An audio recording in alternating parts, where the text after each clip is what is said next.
žere hlavně pražáky, jmenuje se Jožin. Jožin Spážin, močálem se plíží, Jožin Spážin, k vesnici se blíží, Jožin Spážin.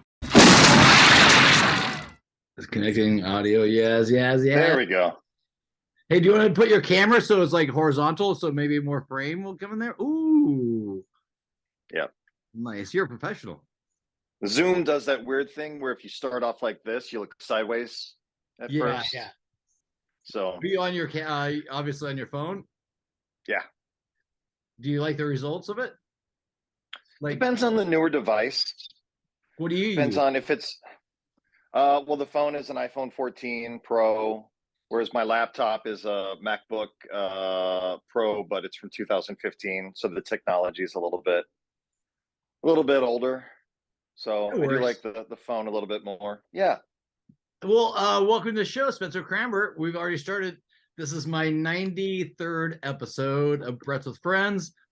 Thanks for coming on the show. We got a lot to cover. Just let me know. We can run as long and as low as you want to go. But I usually like to do like a past, present, and future sort of scenario, but go wherever you want. And, you know, sometimes like I don't want to repeat questions that you've already been asked in other interviews and chit chats and stuff like that. So if there's some things that you know, it's a pretty free form, unscripted show. Yeah. Begun. So this is Spencer Kramber. He's a working actor. I met him back in the Dudley days. We can go. Let's go back to little Spencer Kramber as a child. What brought you to this moment in history on the 93rd episode of Breaths with Friends? Let's go way back and come this way. All right, dude. Well, Brett, first of all, thanks for having me on. We've been bumping into each other for so many years now, whether it's up in Westwood out on the street or walking by our old places on Dudley Avenue in Venice. It's just been absolutely amazing running into you. And it's just the universe saying we have to do this and stay in touch. I've been trying to get you here forever, but this is great. This is perfect. I love this. Yes. So yeah, man, I'm originally from a really small town in Minnesota, a one-stoplight county. I grew up on a fishing resort from when I was 2 to 9 years old. My parents managed to own a fishing resort called Lake Rainier Resort. And I grew up there. That was my formative years. I was a little Tom Sawyer, Huck Finn, toads in my pockets, just running around in mud and on docks and causing all types of trouble and hanging out with a lot of strangers. So it was very apropos for my eventual future on Venice Beach. Oh, perfect. And then just had kind of the normal high school experience. I'm the fourth of 5 kids. So I had 3 older siblings who were paving the way for me. And I was an overachiever in high school, 3-sport athlete, all the arts, choir, drama, speech, student government, all that type of stuff. Exhausted myself. So when I went to college, I decided to be a theater major. Wanted to be an actor and just said I was going to focus on acting, school, and having a good time. And I achieved all 3 of those things. I had a great time. I was graduated Minnesota State Mankato in 4 years. And then I'd never left Minnesota really. So I packed up my bags and I moved to Ireland, moved to Dublin for 6 months. How old I lived there for How old are you? 22. Oh, perfect. 22. Yeah. I wanted to go across the pond and had a crush on Ireland.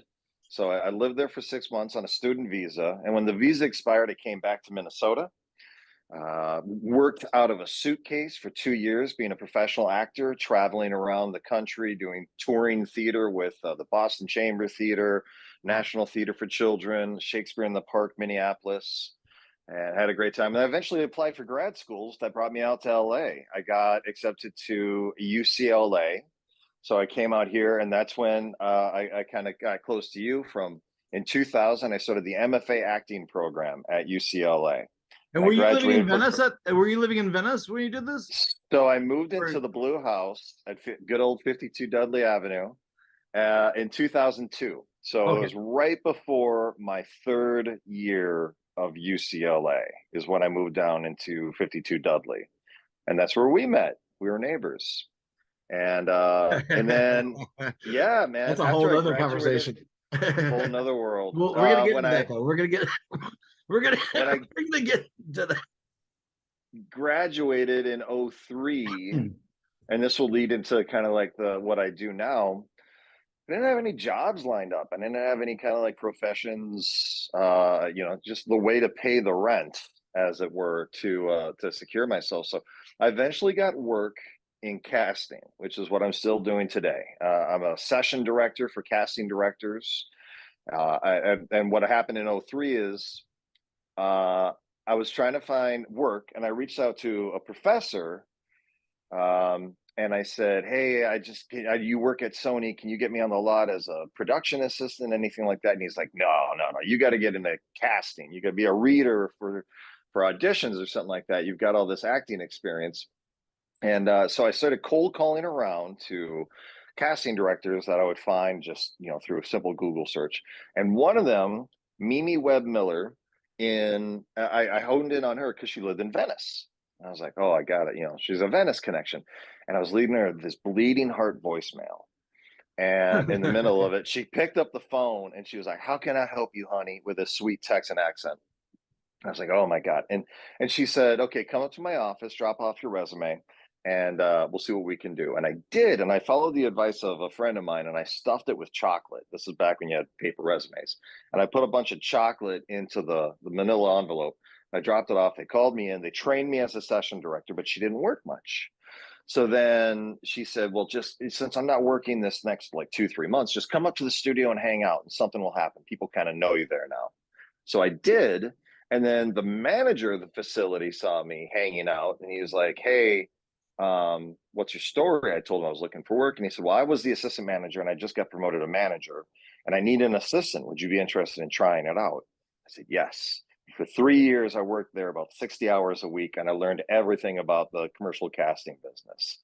Opened the shop, closed the shop, made duplicates of the tapes, trained session directors, did the invoicing, took care of the equipment, all that type of stuff. It was absolutely amazing. In '06, it closed, and then I became what I do now, which is a freelance session director. So if you're a casting director and you're looking to hire somebody to run your sessions, tape and direct your actors for their auditions, please hire me because I'm available. I love working. And then I also still work as an actor, been in about 50 plus commercials, handful of TV episodes, got a feature film that I shot a couple years ago with J.K. Simmons that should be coming out here pretty soon called "You Can't Run Forever," which was an amazing experience. And then I also teach. I teach with independently and also with Keep It Real Acting online class where I'm one of the commercial acting teachers.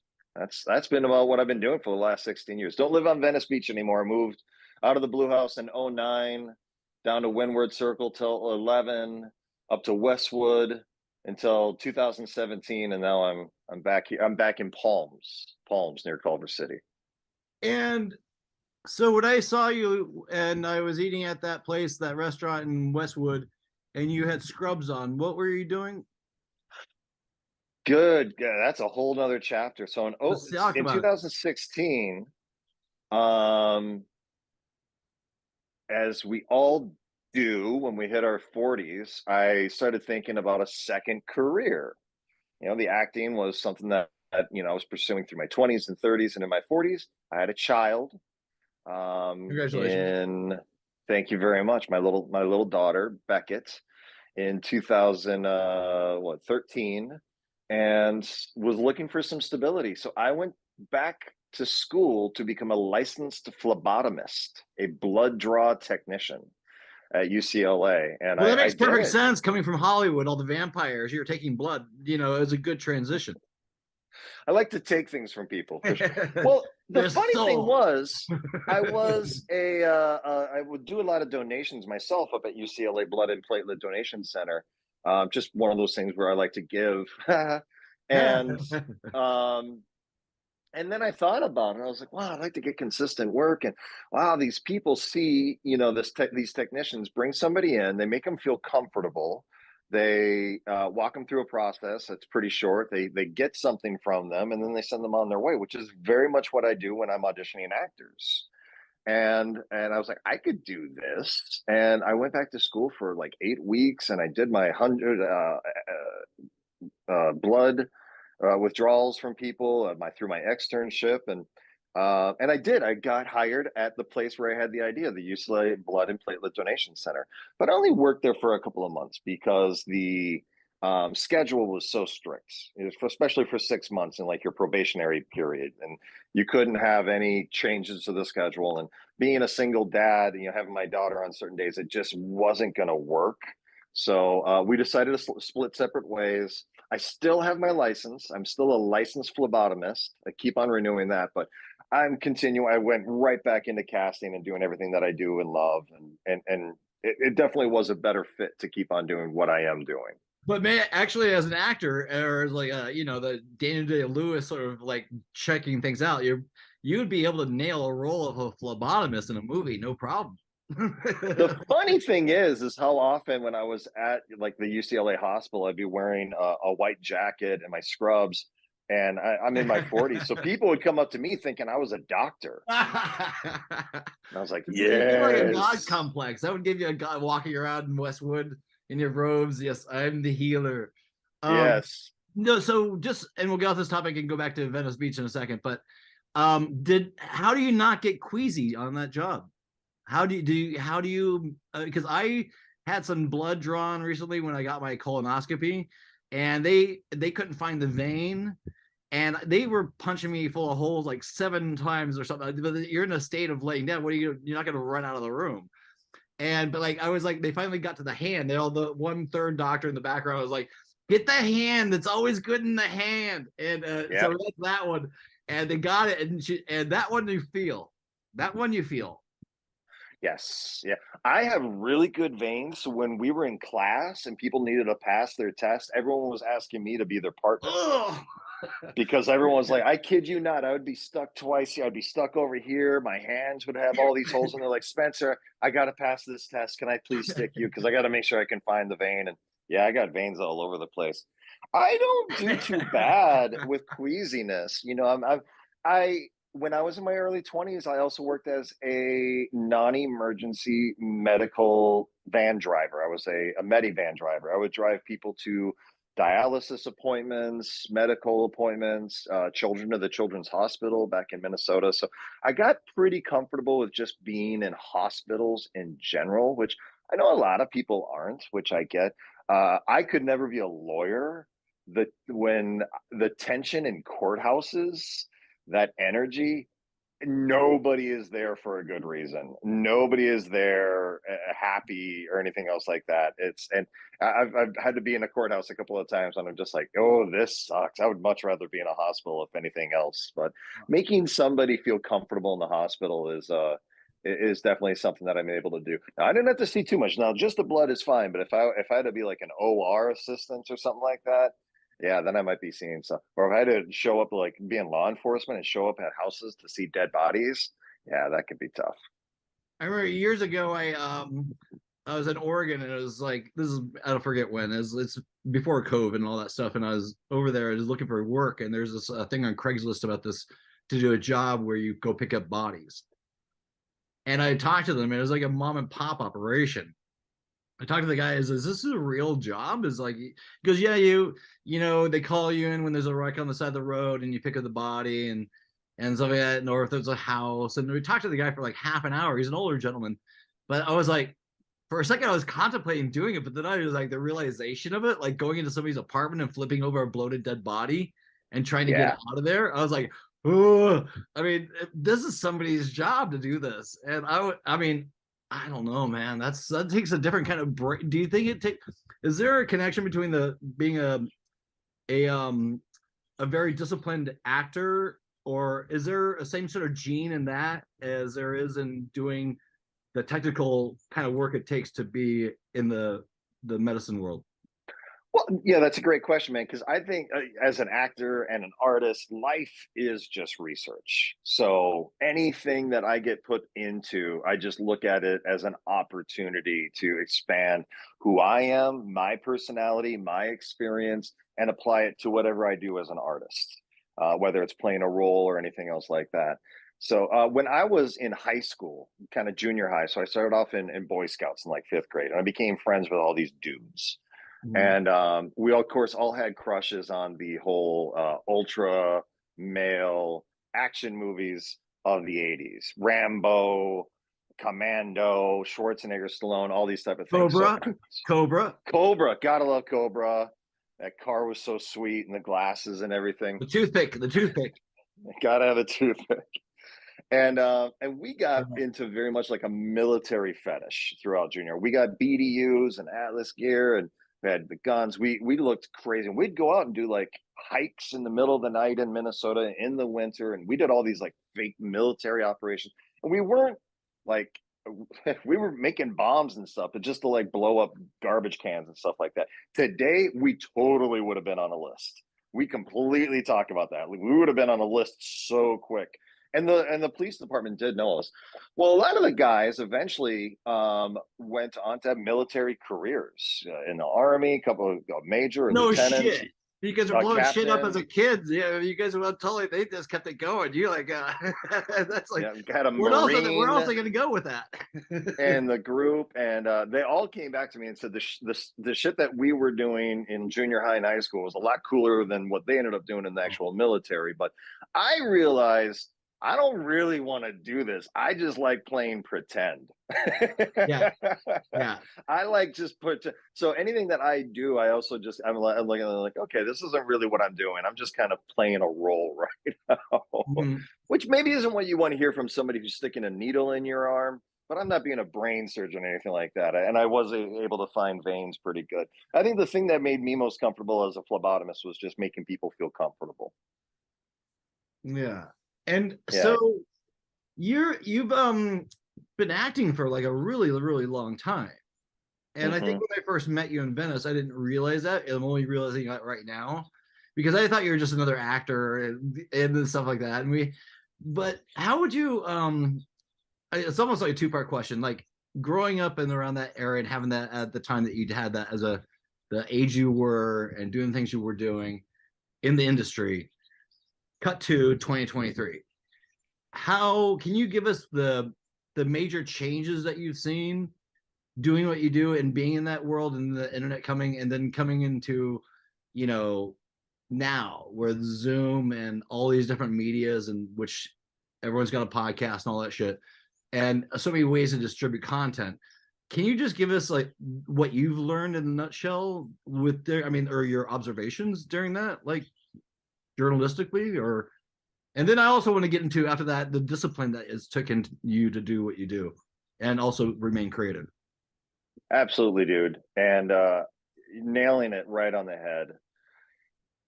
When I was in grad school and undergrad, so undergrad from 94 to 98 and then grad school from 2000 to 03, it was very traditional schooling. You're taking theater and speech, acting classes, scene study, or you're working on acting styles. So maybe you're doing a Greek scene or lots of Shakespeare, which is all great. And like math, it's not so much that you might use it one day, it's just expanding yourself, which is good. But at that time, it was still VHS tapes. People are recording things digitally. Photos are different. And then you usher in the digital age, YouTube and around 07 and digital cameras and everything else, and everything changes. And the best way I can put it now is a couple of years ago, I had this revelation about the career of an actor. It's especially when I became a phlebotomist and I had someone in my life who was also seeking a career and had to go through training and then a series of interviews, applications and interviews just to get their job and then do their job. And that was their career. Like, this is my job. I show up 5 days a week. I punch in the clock and I make my salary and so on and so forth. And this is going to be, maybe I'll switch, go to a different company or take a little bit of a lateral move or something like that. But for the most part, that is their career. When I looked, so I compared that to the career of an actor, where you go through your training and then you come out into the world. And then here's the phrase: the career of the actor is waiting for the opportunity to interview for a temp position.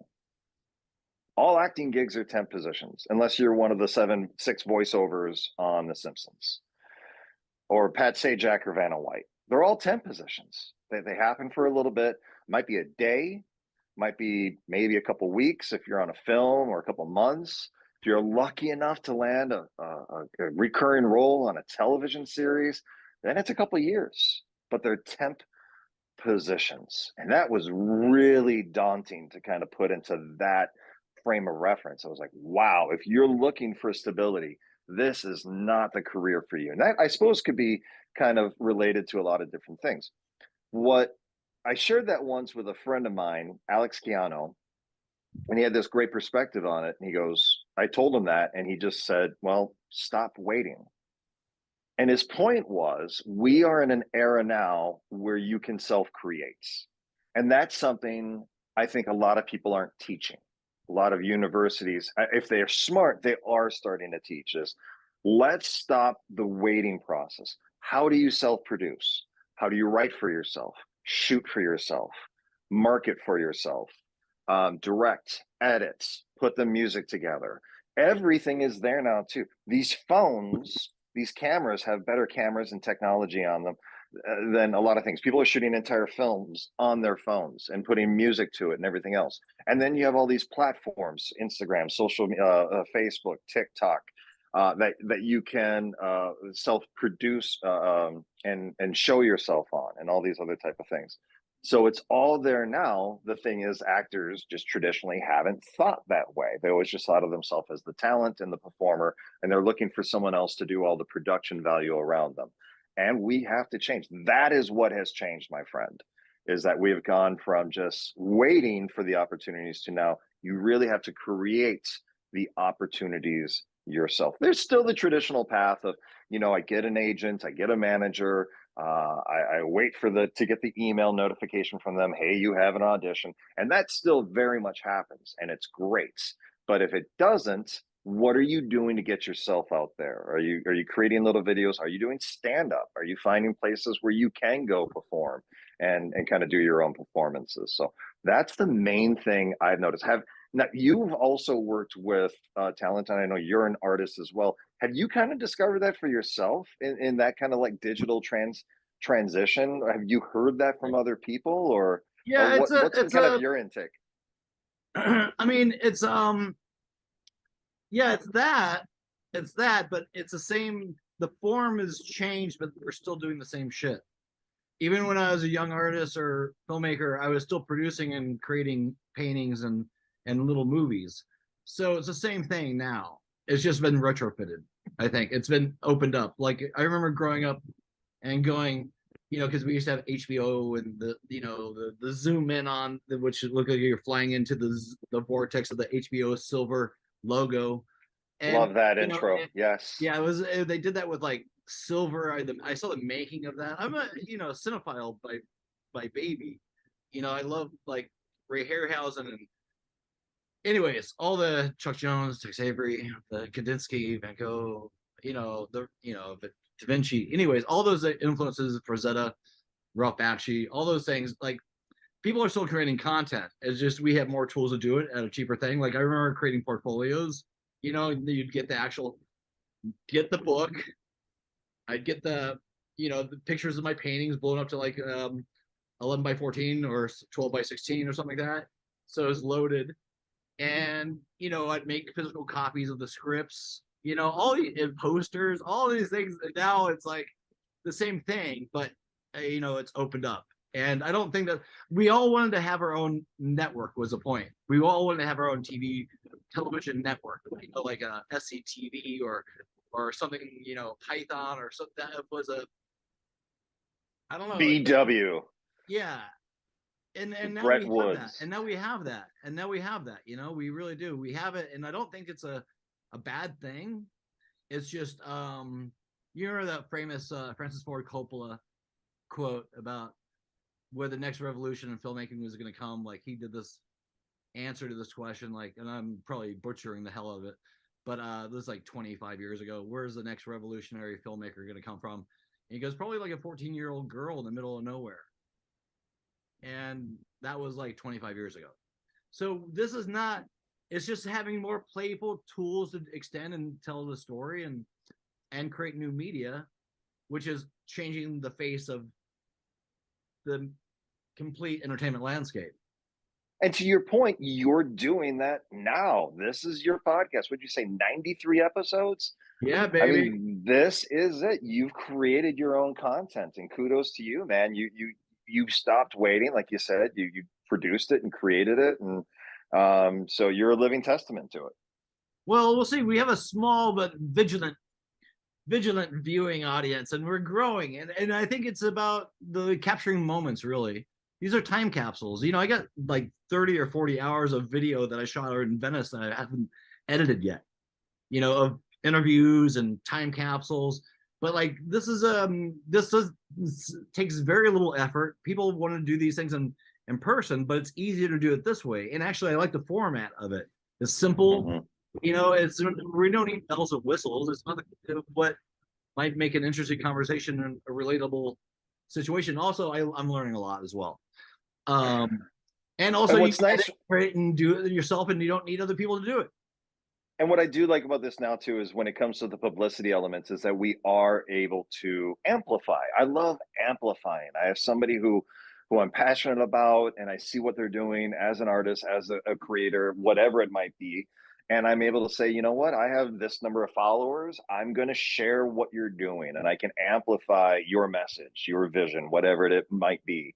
So, so I look forward to whatever comes of this episode is being able to share it with my group and get what you're doing out there and hopefully get more followers for you Yeah. because these are the new TV channels. These are the new networks.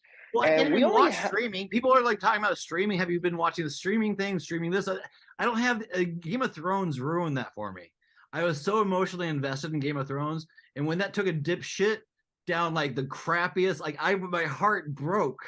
Like I was going to bars like 25 minutes away so I could watch it, you know, the last season, and then it just like broke me. I was like, I'm never gonna watch a streaming show and get invested in it ever again, probably. Because we have this too is more much. immediate too. I definitely think that this is more accessible, and I am concerned that we are getting oversaturated. The market is getting oversaturated with content. We have so many channels now, and we only have time, and our eyeballs are finite. We only have so many things we can watch. You Yeah. know, so whenever someone's come up to me and like, "Oh, are you watching this show?" I'm like, "No, because I don't have time. I'm creating my own life. I'm living my own life. I just can't sit around and watch other people's lives." "Oh, you got to watch this thing." I'm like, well, you're the 10th person to tell me that I've got to watch something. And there's only so much. So I love this format because I'm able to, whether I just listen to it in the car or watch this in pieces, is I can pick up pieces of information from you or your guests and consume it in an easier fashion. And yeah, it's you know, I like when we were doing short films, like even growing up doing films, we were like, no, it's got to be a feature film. It's got to be a feature film. It's got to be 92 pages. It's got to be a feature, 96 pages, maybe 200. But you're getting crazy if you want to get that made. And I was like, you know, but that was the goal. And I love movies. I still want to do Return to Sender and all that stuff. That's the whole reason why I make this podcast is to make that movie. And but like I couldn't believe at the time the concept of short like 20-second videos. Like who's gonna watch that? What kind of nuts? It is like, you know, 30 years ago, but it was like, but it's amazing. I don't know, it's just really the future, really. And where's And okay now we, and I don't want to get that point out, but the seeing where it's been, I always like to do a little crystal ball because you can measure things in like momentums and periods and like the 20, you know, the industrial age to now, like with all the different things. Like, what do you see the pattern going forward? couple of thoughts. I remember one of my professors, Dr. Ron Lawson, in back at Mankato, he always said the word holograms, you know, and whether it's AI performances. I was seeing something online the other day of a person, but it was completely AI, computer generated, and freakishly realistic. So just keep all that kind of technological involvement there, and not just physically, but also vocally. bringing in performances from a computer that was completely computer generated, hearing their voice.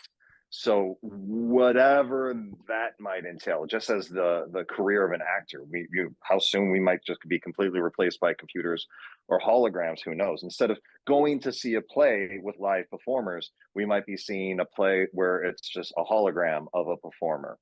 And that sounds terrifying. I don't like that. But the thing I always keep in mind is with the crystal ball element is it sounds impossible now, but look back 100 years and it's going to be normal. And that's the thing, is where we were 100 years ago today is it seems completely, everything that we have now just seems completely, being able to watch people on a box or a screen or anything like that. Back then they were like, what are you talking about? I got this in my vaudeville show or anything else like that. So and then I also am reminded of the movie Idiocracy with classic, and seeing the guy in his chair just watching people get hit in the nuts and thinking that was hysterical. And there's definitely some videos that I watch and I think, well, shoot, we are definitely going down that road of like entertainment is no longer Shakespeare level writing and cathartic moments, reflecting society and behavior and everything else like that. It's just a person getting hit in the nuts. Yeah. And nuts are getting hit in the nuts is always funny. It's like a fart. They're always good. It's a good go-to. And this is what I was going to say about the 20-second movie is, so I had another professor, I'm going to drop a lot of names here, the late Gil Cates, who was president of the DGA and dean of the theater department at UCLA, and produced the Oscars like 13 times.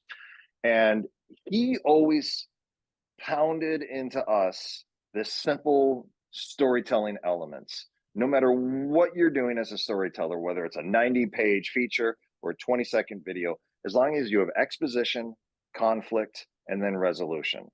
You have a character that has a want and an objective, and then there's an obstacle, and either they get it, which is a comedy, or they don't, which can be a tragedy.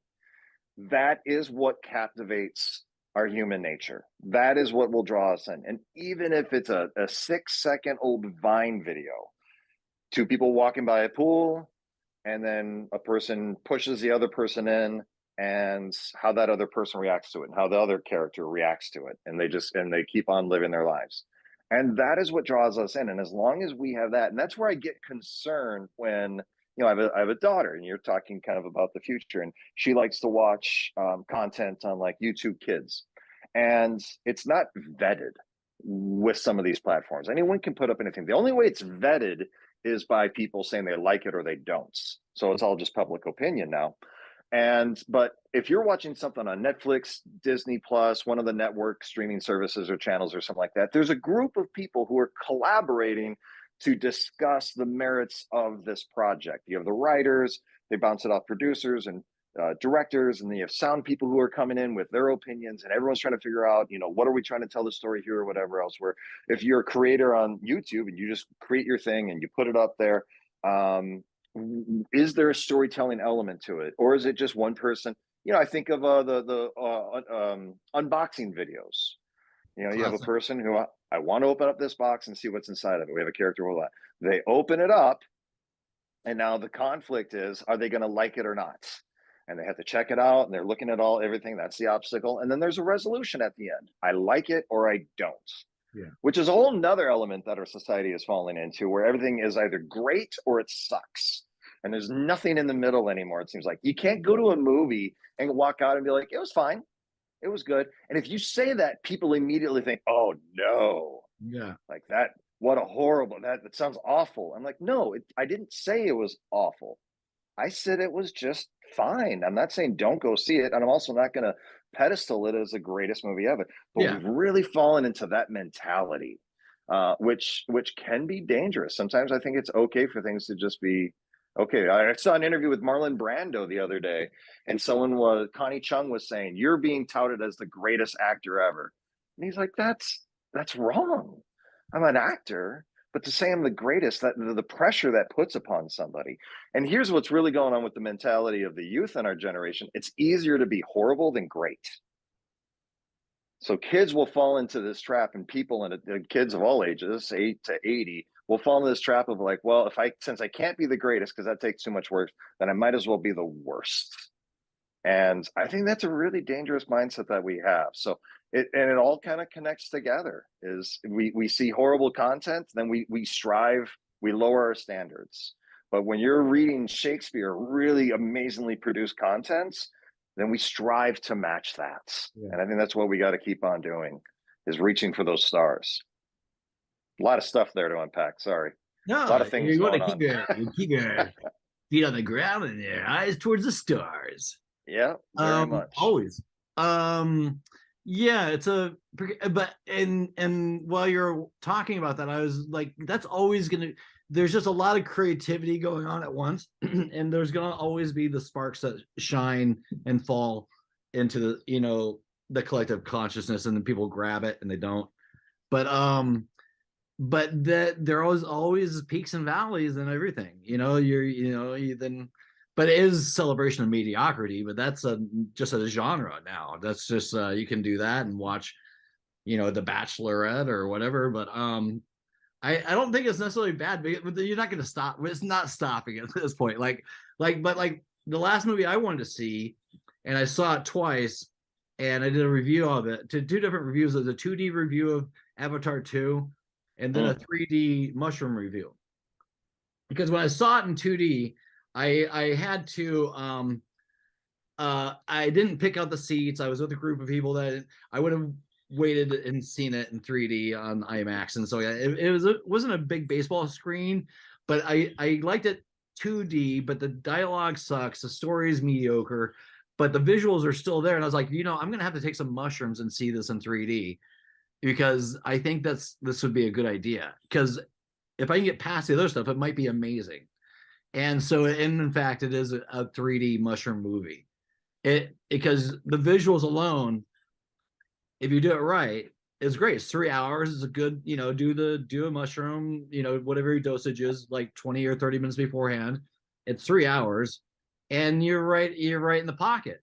And but I don't know if I'd want to. That's the only thing that would have brought me to a movie theater right now. Mm-hmm. I don't know. There's just so much. I'm making a lot of paintings as well, and I'm sure you're creating a lot of stuff. And the less time we have, that's why the whole thing's upside down. Because the media that that we grew up with, obviously, but this is everything this is like a genie's dream come true in hindsight. If you were to ask a 12-year-old kid back in 1985 with their, they just want to do stuff and make movies or create things or have fun with their friends. And now it's just blowing up, which is great. I think it's interesting. It's interesting. It's a very, people are putting their, I don't know. It's just, I like things that are interesting to me about things like this is it's immediate. And that's not what I'm finding for other content. Like I want to see things that are done today. Like people are talking about something right now, or even making things that are, visually like now. But so AI, sorry, a minute. Oh, it just blows my mind too that so much content of being on the idea of now is created, commenting on things now, and a lot of work goes into it. There is a lot of effort to create things, and then it just gets it doesn't get revisited. It's so in the moment. And if you do a search for it or something like that, but otherwise it doesn't really come up because content is constantly being created. So when you said you saw a movie twice, I was like, holy moly, I haven't heard of anybody watching a movie twice in a long time. You think about the times when we would collect DVDs of our favorite movies. I just see like movies like 4 days a week. Me? No, that's but I remember seeing movies so often. Yes. It was like that was a no-brainer. We were in the movie theater. I'm going to watch Lord of the Rings again, or, I'm going to, revisit this movie over and over. And now I watch a movie once and that's it. It's rare for me to rewatch a movie. I think the last movies that I really rewatched a couple times were the Dark Knight series. I'm a huge Christopher Nolan fan. And he creates material that you can rewatch several times, especially with the way he plays with time and everything else. The first time you watch it, you have to be like, okay, I got to watch this one again. I got to kind of figure this out. But again, there's so much content and our time is so finite. It's hard to revisit something. Also, television and things that are smaller. I can get, if I'm scrolling through YouTube, I can see, if I see something that's like 30 minutes long, I'm like, oh, I don't have time for that.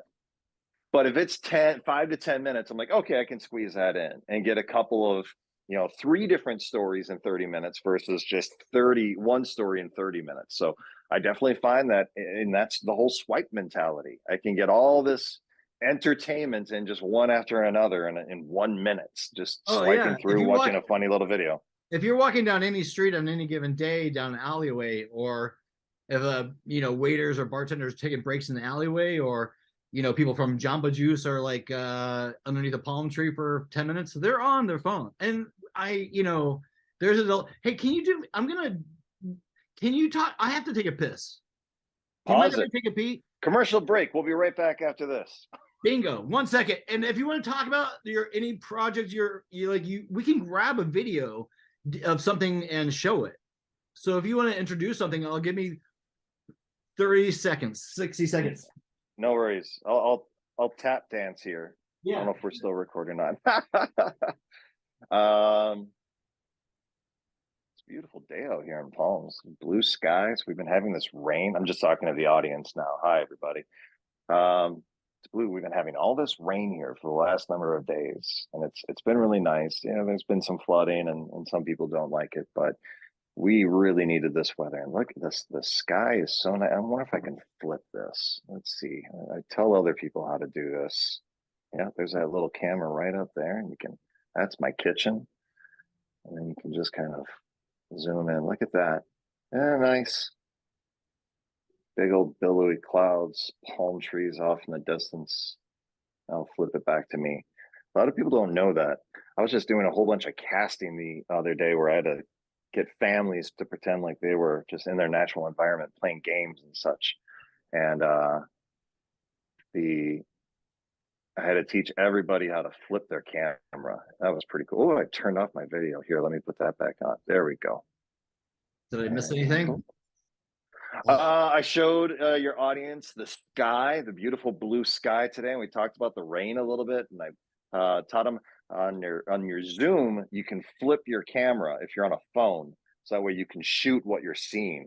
And I was doing casting for a Walmart commercial where we had to see families kind of like they're having their family gatherings during the holidays. And I would record me pretending to be like Uncle Spencer calling in, and someone would answer the phone and then go around the house, and everybody in the family who was part of the audition, these were non-actors, were all just like playing games or cooking or whatever. And it'd be like you, Brett, holding the phone and going around and just kind of like, hey, everyone was Uncle Spencer. It was so much fun. We had such a good time. And it was really fun at the end of it, telling whoever was in charge of the camera, being like, you're a really good camera operator. You should look into this. And they were always like, yeah, whoever. It was typically like I'd find the dad or the teenager was always really good at it, because I could tell, like, tap your screen, find the little icon that shows it flipping around, and they were like, okay, I got this. I can do nice. It was fun. So out of all those commercials, so you've been working in this field of Hollywood. Like, let's get the little nuts and bolts and let me know. We can go as long as you want, but I really want to get to like, we talked a little bit about the state of the industry, but like what's it like in those controlled environments, working in the commercials, like kind of like, I guess, corporate sort of filmmaking, like the technicality of being, like, I remember you did that car commercial. What's it like? Do you feel like it's constricting because as a guy who like loves doing ensemble plays and stuff like that and dialogue and stuff like that, like the transition or is it fun to do that, to do those? Yeah. First of all, I think every actor has a little bit of an attention whore syndrome to them, which is, and I think you kind of, is that an essential quality to a good actor? Is that essential? I wouldn't say it's not. So anytime you're on sets and you got all the people around you, and the cameras are all pointed towards you, and you're the focal points. Yeah, you get jacked up. You get pretty fun. I had a co-star in Criminal Minds, and I had one line, and I had all these extras behind me, and I just knew that if I gave them any reason to say like, "Hey, Spence, why don't you go back to your trailer?" and they just turn to another actor and say, "You can say this line." It is exciting, whether you're just standing there or not, and it happens. Can you describe that feeling of, like, can you give it a chemical or more of a physiology? What does it feel like? The thing that I would say is I was terrified because I didn't want to fail, and I was my heart was pounding. And before I went on to set, I remember just like waiting to get on set and get us into the spot and everything. And you just never know if you're going to get mush mouth or anything else like that. And I remember my heart pounding and I was nervous. But a teacher, again, Gil Cates, gave us great advice. We were doing a scene at UCLA, and one of the actresses said, I'm scared." She was just like, "I'm scared." And not to get into like why she was scared or anything else like that. He goes, "Oh, that's good. Just do yourself a favor, and instead of saying like you're nervous or you're scared, say you're excited, because all this means is that it matters to you. It's very important. You want to succeed. You want to do your best, and you're afraid that you're going to fail and you're not going to do your best, and these other things won't come to fruition. But all it really means is that you're excited." So I just kept on smiling and telling myself, "This is exciting. It just means it's important to me." And it's for any actor that thinks like, "Oh, I just want to get on set and be a major star in these things and have these monologues." There's definitely a process to it, to kind of learn being on sets, who's who, the second AD versus the script supervisor. And there's a lot of a learning curve to go through, which is very important. So I appreciate the commercial world, which is where I primarily have worked, because it does give you the taste of being on a film. Commercial directors and everyone talks about these as 30-second films, not commercials. They look at it as things with a beginning, the middle, and an end. And boy, they're putting millions of dollars into these commercials that they're making. So it is pretty fun. One thing that comes to mind from the casting perspective of creating this content is, from a corporate perspective, I'm part of a machine.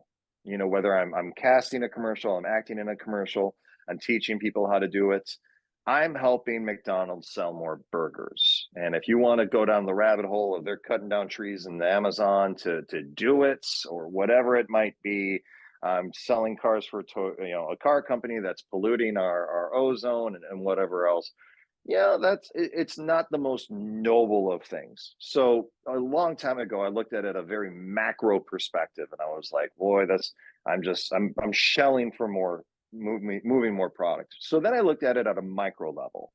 When I'm casting something, in that moment, I'm helping an artist, the actor who's coming in for this interview, the audition, get a little bit closer to their dream, get a little bit closer to financial security with a good paycheck so they can maybe do something with that money, getting closer to having good health insurance or lifetime health insurance or whatever that might be. So I do try to keep that perspective as I'm working in the commercial world, or whether it's if you're part of a movie or TV show. And when you hear of actors getting to that point in their career where they have choices like, "Oh, I chose this role because," that's really a luxury. A lot of actors don't have that luxury. Your manager sends you something, and if it pays what you want, and it's not something that you're completely morally against doing, you generally take it.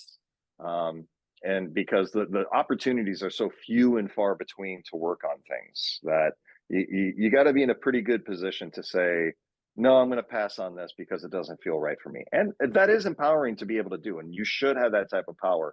But there's definitely a level. If you get something that you know is going to be seen, you generally say yes, because you need the resume. You need to build your credits. Yeah, and as we get older,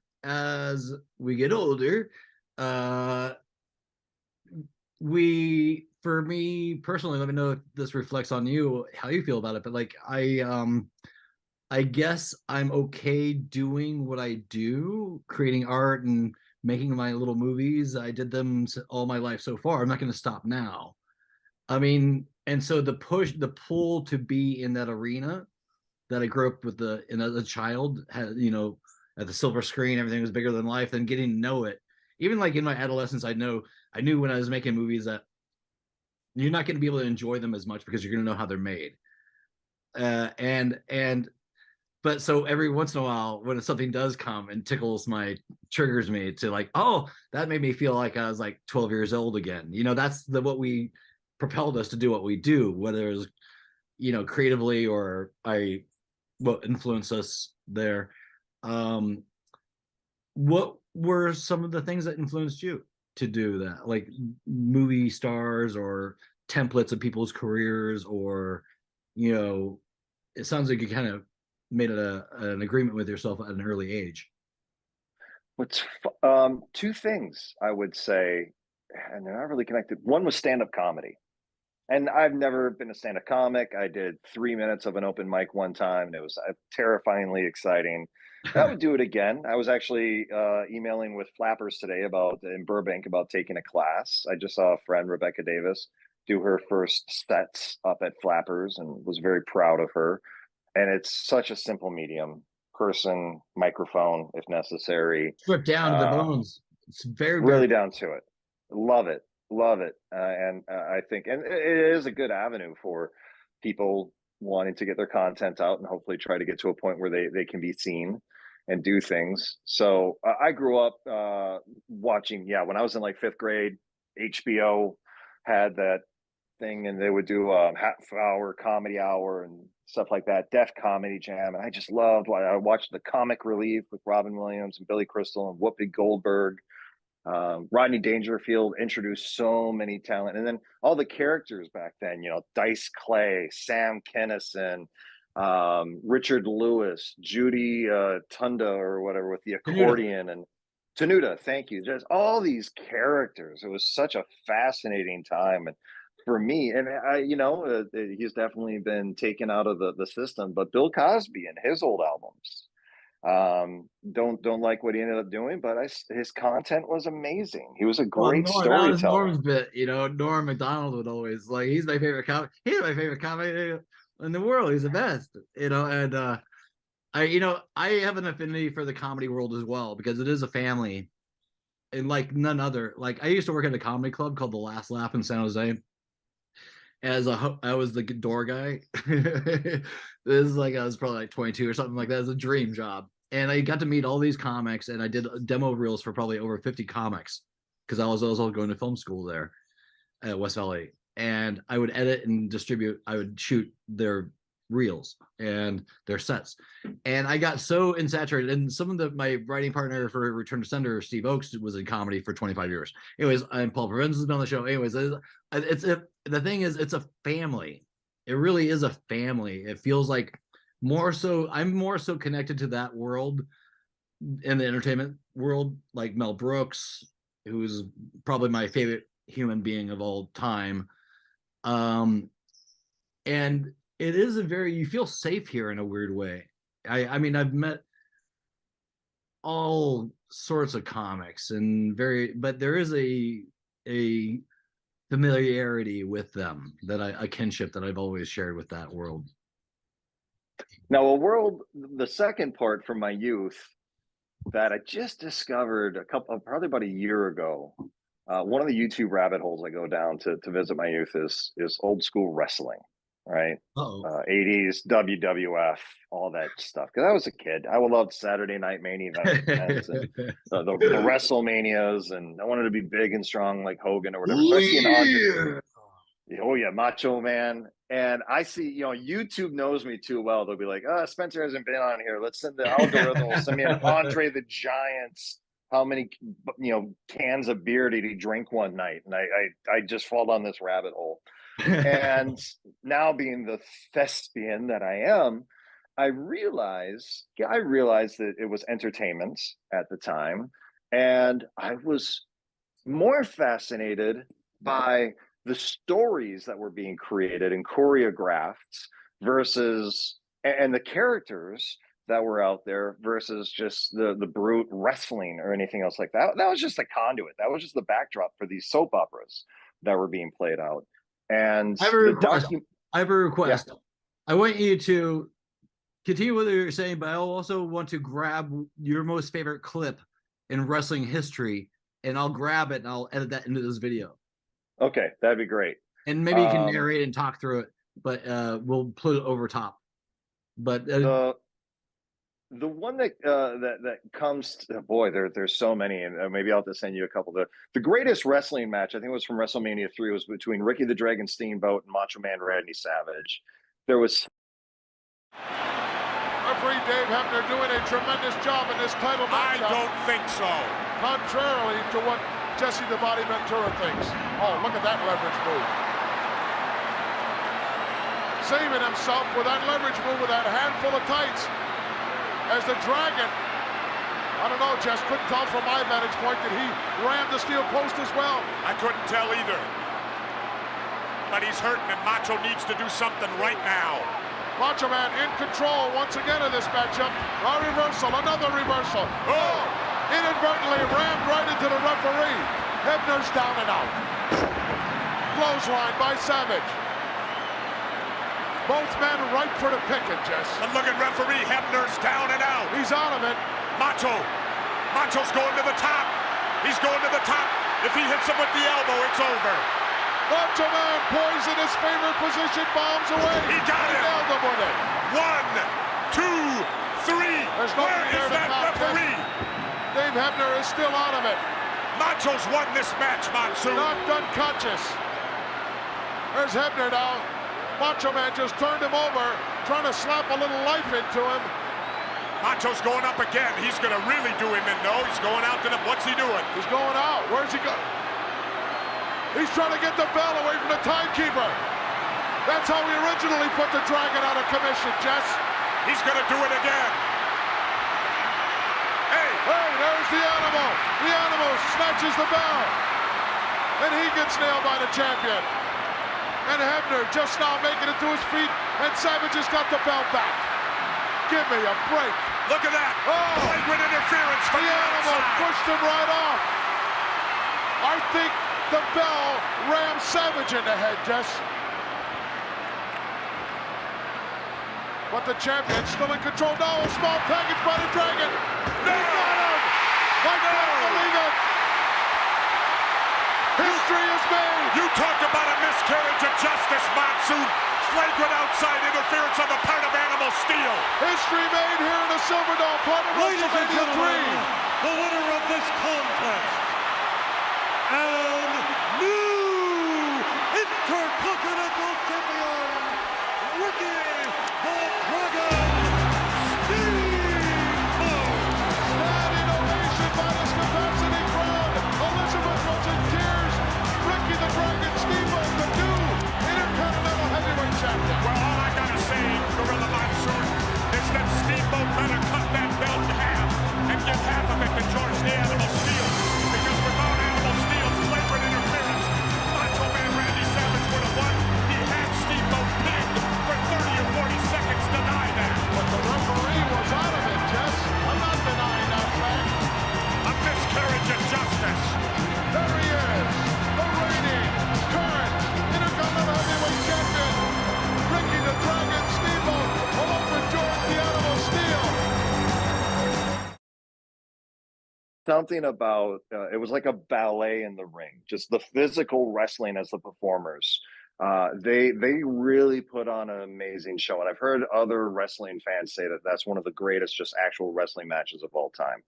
When it really went to another level, I think it was Hell in the Cell between The Undertaker and Mick Foley, where they had this big cube fence through it, and twice Mick Foley fell either through the fence onto the mat, which just looked absolutely terrifying. It was a stunt, never seen anything like it. And then The Undertaker also threw him off of the cube, off the top of it, onto just the ground in front of his children. And I was watching this and I was just like, this is next level entertainment. This is Jackass means everything else. But the thing that really caught me with, I would say this, it's The Rock. When I saw him on a microphone controlling an arena, and an at-home television audience at the same time with an eyebrow phrase. And he would throw out these catchphrases, and the audience had memorized this script so much that they could repeat or finish what he was saying for minutes straight. I was like, this is next level. And the documentarian in me has always wanted to bridge the trailer park viewership of fans who watch wrestling to the high class theater goers who are off to see Shakespeare and such, and point out to them like what they're doing in this medium is not that different from either. They are choreographing physical stuff. There's performances. There's there's improv happening, storytelling, character development, voice and speech, and it shouldn't be swept under the rug as just something for a lower class audience. That it really can bridge the two classes together, the intellectuals and the non-intellectuals, I suppose would be the easiest way to put it. So that's something that's really kind of grabbed at me, just from a kid who was watching wrestling growing up. Now I look back upon it, I'm like, this is pretty highbrow stuff to a certain degree, if you look at it from the right perspective, as Obi-Wan would say. Yeah, well, MMA they're kind of brought that up to the next level, isn't it? Wouldn't that be the next stratosphere of that? That performance, violence. Now you get into reality TV, which I always say cops, the old cop, bad boys, bad boys. They cut that off, didn't they? They got rid of that show. They got rid of that, but that was our first like reality TV that were unscripted, not. I mean, there was candid camera, but that was kind of produced and set up. That was the first thing where, and I have a little bit of problems with calling some things reality TV because they are so produced. Anytime there's a prize, that's a game show. Survivor, The Amazing Race, they're real people, but they have a prize. So I always consider those like game shows. Yeah, it's weird. It's a weird, like, when you think about the people, sometimes I think about the planet and I think that we're so, as people, sometimes we're so like human centric. Like, I almost sometimes don't like to think about people as much as I do, because there's a whole world out there of amazing creatures, birds and goats and cows and fish and all this world of this stuff that is completely unrelated to the human, experience. And there's this, I don't know, I find myself more drawn to animals. I mean, I've always been that way, but like, it just seems like, I don't know, media is changing. What kind of videos do you watch? How do you Spencer Kramber digest his entertainment? What are you watching? What's your finding? What you looking at? Boy, kind of on the popular frame. Yeah, I'm into the whole sci-fi, fantasy, pop culture. So you mentioned Game of Thrones. I was a huge fan of that. I want to be watching The Power of the Ring, or The Ring of Power, whatever it might be. I heard that's crap. Last of Us. Yeah, I've heard varying reviews on that. You ever watch The Critical Drinker? No. Okay, you should watch this guy. He's a Scottish guy who's written 2 books. He's got a podcast called The Critical Drinker, and he does reviews and does live streams about stuff. And I value his opinion in most things, but sometimes not. But a very smart individual when it comes to, like, because there's so much content, and he kind of strips it down a little bit. See, kind of shows he's a good opinion. Anyway, the Critical Drinker. There's a shout out for that. But Critical Drinker. I enjoy that. I like things being broke down. So I like to go see a movie and then getting to know the movie better. So I like coming back and seeing behind the scenes footage. People like New Rock Stars, Eric Voss, who are breaking down the Easter eggs and here's how this connects with that. And I'm also into world building content. I love Denis Villeneuve, Dune movie that came out a couple years ago, and I love just hearing how these writers are creating these worlds and these perspectives and the future, like the Butlerian Jihad that's supposed to happen in 10,000 years in the world of Dune, where we go to war with the thinking machines. And it's like, wow, this is really connected to what we learned in like Terminator and the Matrix and everything else. it is part of this one uniform thought of eventually artificial intelligence will get to a point where 20,000 years from now, where it's illegal to have thinking machines because we've learned the wrongs of our ways, and that we can't put too much into power as humans into things. And as you were talking about, with Avatar 2, I don't know if on the Shroom Watch, how it gravitated seeing the connection to nature that we should the only have. thing the mushrooms does is it cuts out the bullshit, so you get the visual element. It strips away the dialogue and it strips away the annoying characters, and you can actually just see it as a visual $200 million mushroom extravaganza experience. Just it's a mushroom experience. And I have a small projection into the future. I think this might become the Avatar 2 would be the equivalent of Pink Floyd's soundtrack being played to The Wizard of Oz. I think that's what's going to happen with this thing. And as mushrooms get more accepted into reality, which they are, there'll be more people doing little Avatar 2 mushroom experiences. I think mushrooms are great in certain contexts. Like I usually like to jump out into nature when I do it and stuff like that. But when you can see an IMAX 3D of $200 million on screen, it could be a once, you're not going to do a lot, but that would be a fun experience. Down on Abbott Kenny, you see some of those storefronts that have a big glass and they'll have a chair sitting there. And I always laugh thinking about seeing a person just sitting in that chair, watching the world go by through this window, on a sidewalk, and being like, wow, the HD quality is really nice. This is so lifelike. This is amazing. Because that is, to a certain point, you can sit in a park and watch life. You can see two dogs, back to your point, interact and see the universe in that interaction. We don't need so much of this, all the bells and whistles, and the phones and the screens are amazing. But yeah, stepping outside and just people watching, or just grass watching, watch a tree sway in the wind for a little bit and think about the life of that tree and the experience that's been on being in one place and watching it grow, or reading somebody's book about the perspective of a gorilla that's been in a mall zoo for its life, and how it interacts with an elephant. That's the one and only Ivan that I just got done reading with my daughter. I love writers. I think if there was one other career that I could be gifted, it'd be so amazing to just be a brilliant, talented writer. I get in my head too much. I can't even name my characters. I get stunted just with that. Now you just tell that was that Chapwit or something like that. There's like some sort of AI that'll write your whole thing for you if you just plug it in. No way. Have you seen? I did not know this. They've been using it for like news articles. Some people have been. It was this new AI that was writing people's papers for them when they put the information into the computer. Anyways, I don't know. It's like something. Maybe I'll put up on the screen. I don't know. But what are you doing with the rest of your day?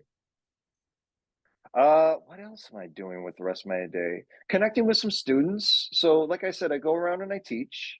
And one thing that I do when I teach at a college, I love working with college students just because they're so at the beginning of their career, and I think that they're craving guidance. Mm-hmm. They're like, just help me figure out how to negotiate this. So I talk to a lot of students about finding your inflexible work so you can get your flexible work so you can continue doing your thing. And just got a message from a couple of students saying that they're in town and they want to try to get together. So we're going to try to get together for a groundling show, something like that. I'm off today. I was casting yesterday. I was casting a Vanguard callback at 200 South La Brea. Tomorrow I'm running a VRBO callback over Zoom. That's been one thing that's fascinating, is a lot of commercial auditioning work had always been in person, which was great. But then COVID hit and a lot of the studios closed their doors. The casting facilities shuttered and gave up their leases, and they're not opening back up because now we're using self-tapes.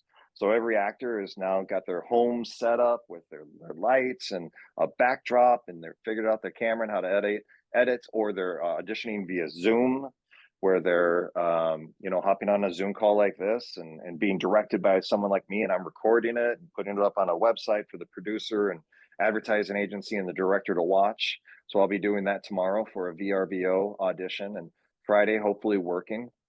But today's my day off, but it's a work day for myself, which is something that I think we all need to award ourselves, is kicking in that executive function and being like, there was definitely a part of my youth where I was like, I'm going to sit around all day and sleep in. And now I'm like, no, I'm my own boss today. And I think of Pat, what's his name? Pat Praft, who was a writer of like Bachelor Party and worked on Naked Gun and movies like that. And he would wake up in the morning, his little office where he'd go write as a screenwriter, but he would wake up in his bedroom and he just worked out of his house, but he would still like put on a shirt, put on a tie, put on his slacks, and he'd go downstairs into his office and he would work.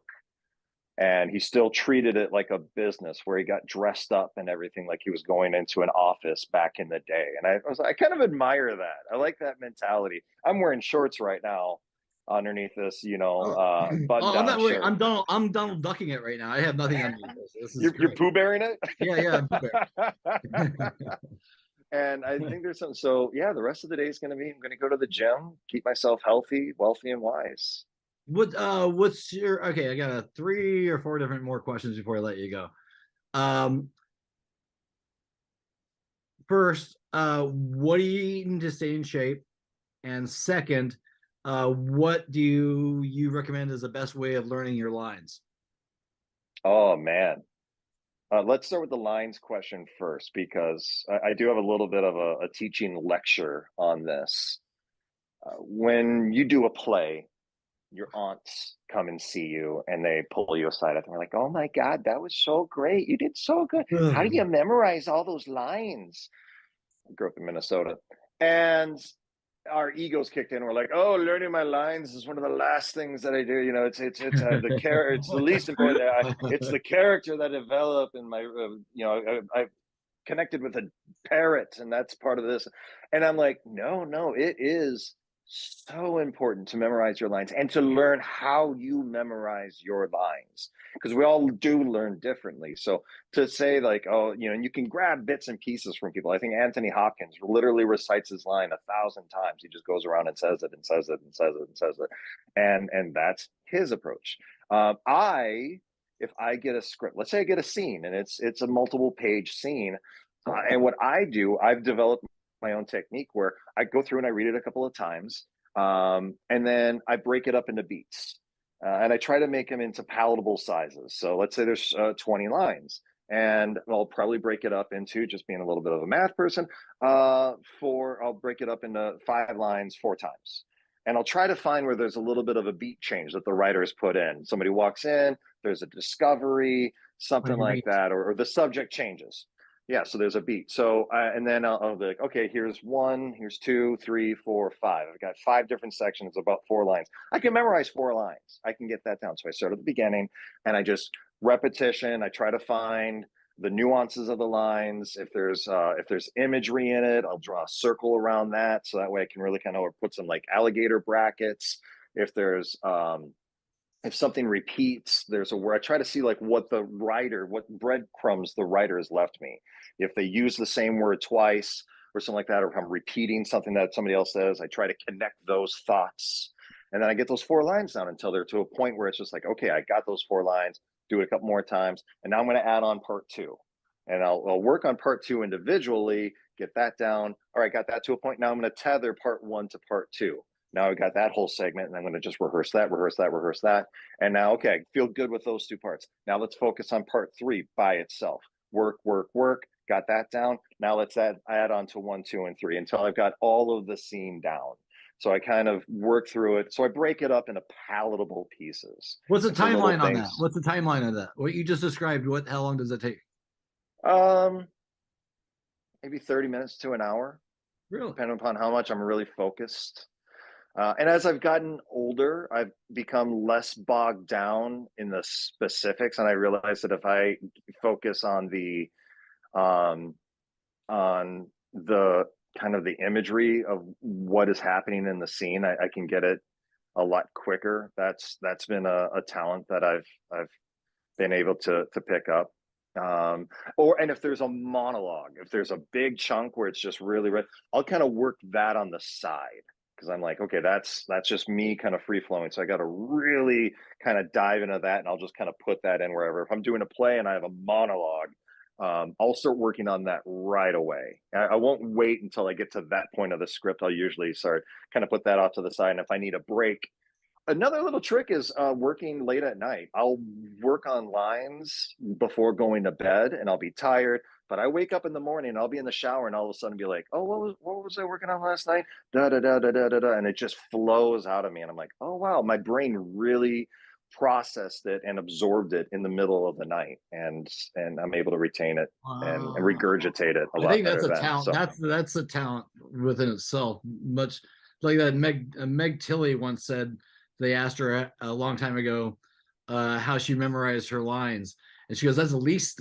hard thing to do, or that I'm doing up here, or something like that." Like once because like when you're in a scene and you've done it with the acting that I've done, and it just seems, or it's even stage stuff when I was a kid, it flows through you, and that's the rush, is that like all the learning, all the reciting, all the mesmerizing and memorizing and stuff like that. When you're on that and it says action, it's an automatic.